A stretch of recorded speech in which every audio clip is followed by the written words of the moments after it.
বিসমিল্লাহির রহমানির রহিম। সুপ্রিয় শিক্ষার্থী, কেমন আছো তোমরা সবাই? আসসালামু আলাইকুম। সৃষ্টিকলা টাঙ্গাইলে অনলাইন ক্লাসে তোমাদেরকে স্বাগত।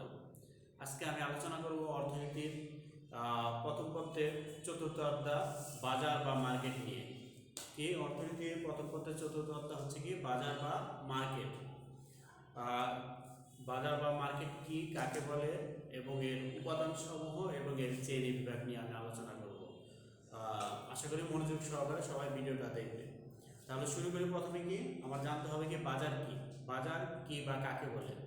আমরা সাধারণত বাজার বলতে বোঝায় নির্দিষ্ট স্থানকে, যেখানে ক্রেতা বিক্রেতা দর কষাকষির মাধ্যমে পণ্যদ্রব্য ক্রয় বিক্রয় করে থাকে, সেটাই হচ্ছে কি আমার বাজার বলে থাকি আমরা সাধারণত। অর্থাৎ কোনো নির্দিষ্ট বা অঞ্চলে তোমার কি করে পণ্যদ্রব্য ক্রয় বিক্রয়ের জন্য কি করে থাকে, বাজার গঠিত হয়ে থাকে বা বাজার করা হয়ে থাকে।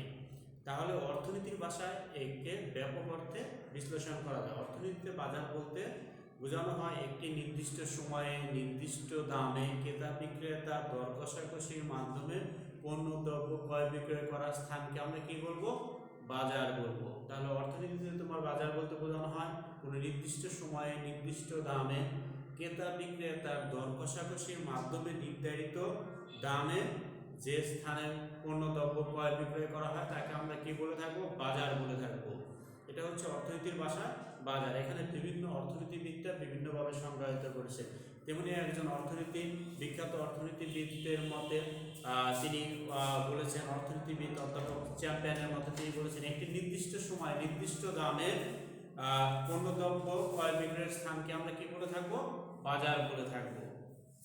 তাহলে এইগুলো তোমার কি বাজার কাকে বলে থাকি। এখন আমরা জানবো কি বাজারে উপাদান সমূহ, অর্থাৎ বাজারে কিছু নির্দিষ্ট উপাদান বা বৈশিষ্ট্য রয়েছে। এক নাম্বার উপাদান বা নির্দিষ্ট বৈশিষ্ট্য তোমার হচ্ছে তোমার কি বাজারে এক বা একাধিক দ্রব্য থাকতে হবে। অর্থাৎ কি ক্রয় বিক্রয়ের জন্য প্রথম উপাদানটা কি হচ্ছে তোমার দ্রব্য ক্রয় বিক্রয়ের জন্য কি থাকতে হবে, এক বা একাধিক দ্রব্য থাকতে হবে। দ্বিতীয় হচ্ছে কি ক্রেতা বিক্রেতা থাকতে হবে, তৃতীয় হচ্ছে কি ক্রেতা বিক্রেতা দর কষাকষির মাধ্যমে একটা নির্ধারিত দামে পণ্যদ্রব্য ক্রয় বিক্রয় হয়ে থাকবে। 4 নম্বর বৈশিষ্ট্য হচ্ছে কি এক বা একাধিক অঞ্চলে বাজার গঠিত হবে। অর্থাৎ এক বা একাধিক স্থানে বাজার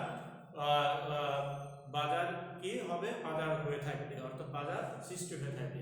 এই হচ্ছে কি বাজারের 4টা বৈশিষ্ট্য। তাহলে প্রথম বৈশিষ্ট্যটা কি, অর্থাৎ কি ক্রয় বিক্রয়ের জন্য এক বা একাধিক দ্রব্য থাকতে হবে। 2 নম্বর বৈশিষ্ট্য হচ্ছে কি দ্রব্যের ক্রেতা বিক্রেতা থাকতে হবে। 3 হচ্ছে কি ক্রেতা বিক্রেতার মাধ্যমে দর কষাকষির মাধ্যমে পণ্যের দাম নির্ধারিত হবে। 4 হচ্ছে কি দ্রব্যটি ক্রয় বিক্রয়ের জন্য এক বা একাধিক অঞ্চল বা স্থান থাকতে হবে, সেটাই হচ্ছে কি আমার বাজার।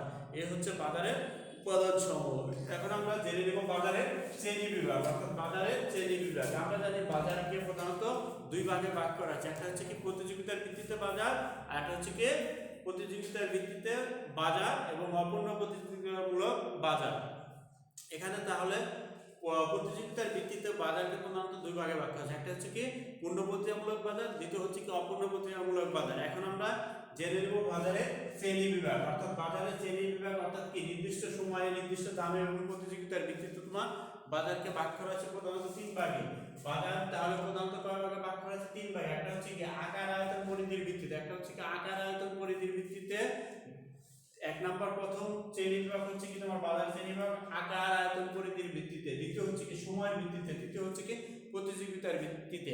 তাহলে বাজারকে প্রধানত কয় ভাগে ভাগ করা হয়েছে, 3 ভাগে। একটা হচ্ছে কি আকার আয়তন বা পরিধির ভিত্তিতে, 3 হচ্ছে কি সময়ের ভিত্তিতে, 4 হচ্ছে কি প্রতিযোগিতার ভিত্তিতে। আকার আয়তন পরিধি বলতে বোঝানো হয় অর্থাৎ কি নির্দিষ্ট আকার আয়তন পরিধি বা সীমানার মধ্যে যে সমস্ত বাজারগুলো হয়ে থাকে সেটা হচ্ছে কি আকার আয়তন পরিধির ভিত্তিতে। অর্থাৎ কি বাজারে আকার আয়তন ছোট বড় হয়ে থাকে, অর্থাৎ ক্ষুদ্র মাঝারি এবং বৃহৎ আকারে বাজার হয়ে থাকে। এগুলো কি আকার আয়তন পরিধির ভিত্তিতে অন্তর্ভুক্ত। 2 নম্বর হচ্ছে আমার সময়ের ভিত্তিতে, অর্থাৎ কত সময়ের জন্য, অর্থাৎ নির্দিষ্ট সময়ের জন্য বা নির্দিষ্ট বছরের বা নির্দিষ্ট মাসে যে সমস্ত বাজারগুলো হয়ে থাকে সেটা হচ্ছে সময়ের ভিত্তিতে। তার হচ্ছে কি প্রতিযোগিতার ভিত্তিতে, অর্থাৎ প্রতিযোগিতার ভিত্তিতে বাজার। এই বাজারের শ্রেণী বিভাগ হচ্ছে প্রধানত কতগুলো, একটা হচ্ছে আকার আয়তন পরিধির ভিত্তিতে, 2 হচ্ছে সময়ের ভিত্তিতে, 3 হচ্ছে প্রতিযোগিতার ভিত্তিতে। তাহলে আকার আয়তন পরিধির ভিত্তিতে বাজারকে তিন ভাগে ভাগ করা হয়। একটা হচ্ছে কি স্থানীয় বাজার, এক নম্বর হচ্ছে কি স্থানীয় বাজার, দুই জাতীয় বাজার, তিন হচ্ছে আন্তর্জাতিক বাজার। আকার আয়তন পরিধির ভিত্তিতে বাজারকে কয় ভাগে ভাগ করা হয়েছে? তিন ভাগে। একটা হচ্ছে কি স্থানীয় বাজার, জাতীয় বাজার, আন্তর্জাতিক বাজার। অর্থাৎ কি স্থানীয় বাজার বলতে বোঝানো অর্থাৎ নির্দিষ্ট সময়ে বা নির্দিষ্ট স্থানে, অর্থাৎ নির্দিষ্ট সময়ে নির্দিষ্ট স্থানে নির্দিষ্ট এলাকায় যে সমস্ত বাজারগুলো হয়ে থাকে সেগুলোকে আমরা বলে থাকি স্থানীয় বাজার। অর্থাৎ কি নির্দিষ্ট এলাকা নির্দিষ্ট স্থানে যে সমস্ত বাজারগুলো বসে থাকে সেটাই হচ্ছে কি আমার স্থানীয় বাজার অন্তর্ভুক্ত, স্থানীয়ভাবে যে সমস্ত বাজারগুলো হয়ে থাকে। তারপরে কি জাতীয় বাজার, জাতীয় বাজার বলতে বোঝানো অর্থাৎ কি সমগ্র বাংলাদেশ জুড়ে যে সমস্ত বাজারগুলো সংগঠিত হয় অর্থাৎ পণ্য সামগ্রী ক্রয় বিক্রয় হয়ে থাকে সেটাই হচ্ছে কি আমার জাতীয় বাজারে অন্তর্ভুক্ত। যেমন আমরা বলতে পারি দেশীয় তৈরি পোশাক অর্থাৎ কি সমগ্র বাংলাদেশে কি করে থাকে ক্রয় বিক্রয় হয়ে থাকে, এটা হচ্ছে কি জাতীয় বাজারে অন্তর্ভুক্ত। অর্থাৎ সমগ্র বাংলাদেশের দেশীয় যে সমস্ত তৈরি পোশাকগুলো হয়ে থাকে সমগ্র বাংলাদেশে কি ক্রয় বিক্রয় হয়ে থাকে, ক্রেতা বিক্রেতা দর কষাকষির মাধ্যমে নির্ধারিত দাম বিক্রি হয়ে থাকে, এটা হচ্ছে কি জাতীয় বাজারে অন্তর্ভুক্ত। তিন হচ্ছে কি আন্তর্জাতিক বাজার, আন্তর্জাতিক বাজার বলতে বোঝানো অর্থাৎ কি দেশে অভাব পূরণ করে অতিরিক্ত বা উদ্বৃত্ত যে সমস্ত জিনিসপত্র থাকে সেগুলোকে বহির্বিশ্বে অর্থাৎ কি বাইরের দেশে তোমার কি করা হয় রপ্তানি করা হয়, সেটাই হচ্ছে কি রপ্তানি করা হয় যে সমস্ত পণ্য সামগ্রী, সেটা হচ্ছে কি আমার আন্তর্জাতিক বাজার ইন্টারন্যাশনাল মার্কেট। অর্থাৎ কি ইন্টারন্যাশনাল মার্কেটে আমরা কি কি রপ্তানি করে থাকি, আমরা বাংলাদেশের সবচেয়ে তৈরির রপ্তানির যোগ্য খাত হচ্ছে কি রপ্তানি খাত হচ্ছে তৈরি পোশাক শিল্প। অর্থাৎ কি তৈরি পোশাকগুলো কি করে থাকে বাংলাদেশের সর্বোচ্চ বৈদেশিক মুদ্রা আয়ের একটা অন্যতম প্রধান উৎস হচ্ছে কি আমার তৈরি পোশাক, এটা কি আন্তর্জাতিক বাজার অন্তর্ভুক্ত। অর্থাৎ কি সারা বিশ্বে অর্থাৎ বিশ্বের যে সমস্ত দেশে এই তৈরি পোশাকগুলো রপ্তানি করা যায় সেটাই হচ্ছে কি আমার আন্তর্জাতিক বাজারে অন্তর্ভুক্ত। তারপর সময়ের ভিত্তিতে বাজারকে কয় ভাগে ভাগ করা হয়? চার ভাগে। একটা হচ্ছে অতি স্বল্পকালীন বাজার, দুই হচ্ছে স্বল্পকালীন বাজার, তিন হচ্ছে দীর্ঘকালীন বাজার, চার হচ্ছে কি অতি দীর্ঘকালীন বাজার। তাহলে সময়ের ভিত্তিতে বাজারকে কয় ভাগে ভাগ করা হয়েছে? চার ভাগে। একটা হচ্ছে অতি স্বল্পকালীন বাজার, দুই হচ্ছে স্বল্পকালীন বাজার, তিন হচ্ছে দীর্ঘকালীন বাজার, চার হচ্ছে অতি দীর্ঘকালীন বাজার। তাহলে সময়ের ভিত্তিতে অতি স্বল্পকালীন বাজার অর্থাৎ অতি স্বল্পকালীন বাজারগুলো বলতে বোঝানো হয়েছে অর্থাৎ কি নির্দিষ্ট সময়ের জন্য স্থানীয়ভাবে যে সমস্ত বাজারগুলা বসে থাকে সেগুলো হচ্ছে কি আমার কি অতি স্বল্পকালীন বাজার। অর্থাৎ কি আমরা বলতে পারি দুধের বাজার, মাছের বাজার, শাকসবজির বাজার, অর্থাৎ কি নির্দিষ্ট সময়ের জন্য 1 ঘন্টা 2 ঘন্টার জন্য বসে থাকে, এটা হচ্ছে কি অতি স্বল্পকালীন বাজারে অন্তর্ভুক্ত। আর দুই হচ্ছে কি স্বল্পকালীন বাজার, অর্থাৎ স্বল্পকালীন বাজার বলতে বোঝানো অর্থাৎ কি অতি স্বল্পকালীনের চেয়ে আরেকটু বেশি সময়ের জন্য যে সমস্ত বাজারগুলা নির্দিষ্ট সময়ের জন্য বসে থাকে সেগুলো হচ্ছে কি স্বল্পকালীন বাজার। যেমন কি আমরা বলতে পারি শাকসবজির বাজার, মাছের বাজার, অর্থাৎ কি সকাল 6টা থেকে শুরু হয়ে সকাল 10টা পর্যন্ত 11টা পর্যন্ত বেচা কিনে হবে, এটা হচ্ছে কি এটা হচ্ছে স্বল্পকালীন বাজার অন্তর্ভুক্ত।